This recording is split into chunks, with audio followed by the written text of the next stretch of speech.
નમસ્કાર દર્શક મિત્રો, ગુજરાતમાં આપનું સ્વાગત છે। સમગ્ર દેશ જેની આતુરતાપૂર્વક રાહ જોઈ રહ્યો હતો તે નૈઋત્યનું ચોમાસું આખરે કેરળમાં પ્રવેશી ચૂક્યું છે।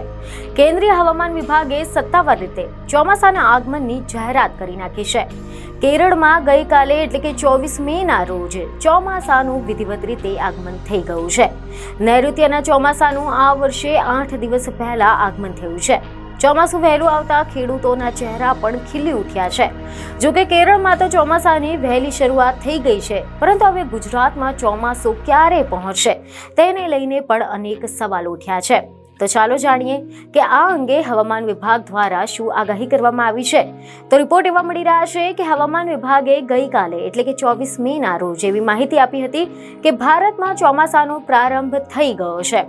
દેશમાં કેરળમાં ચોમાસું પહોંચે ત્યારે તેની શરૂઆત ગણાય છે અને હજી પણ ચોમાસું ઝડપથી આગળ વધે તેના માટે અનુકૂળ પરિસ્થિતિઓ છે, જેમાં આવનારા 2 થી 3 દિવસોમાં ગોવાના તમામ વિસ્તારો, મહારાષ્ટ્ર અને આંધ્રપ્રદેશના કેટલાક વિસ્તારો તેમજ કર્ણાટકના કેટલાક વિસ્તારો અને તમિલનાડુના બાકી રહેલા વિસ્તારોમાં ચોમાસું પહોંચી જશે।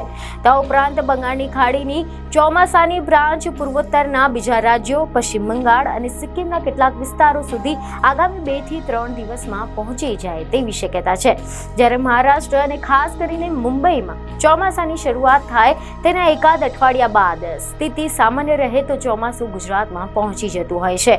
રાજ્યમાં દક્ષિણ ગુજરાતથી ચોમાસાની શરૂઆત થતી હોય છે।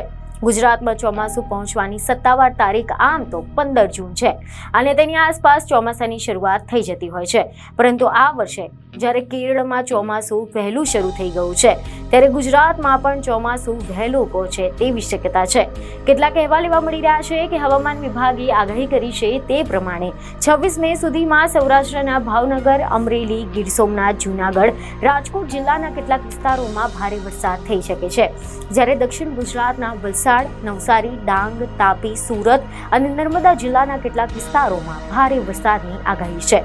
તો ઉપરાંત સૌરાષ્ટ્રના તમામ જિલ્લાઓમાં કેટલાક સ્થળોએ ગાજવીજ સાથે વરસાદ, થંડરસ્ટોર્મ એક્ટિવિટી થવાની શક્યતા છે।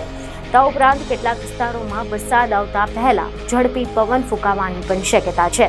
મધ્ય ગુજરાત, પૂર્વ ગુજરાત, ઉત્તર ગુજરાતના જિલ્લાઓમાં પણ છૂટાછવાયા વરસાદની શક્યતા છે, જ્યારે કચ્છના કેટલાક વિસ્તારોમાં છૂટાછવાયા વરસાદની આગાહી કરવામાં આવી છે। બીજને ખબરો સાથે ફરી મળીશું। ધન્યવાદ।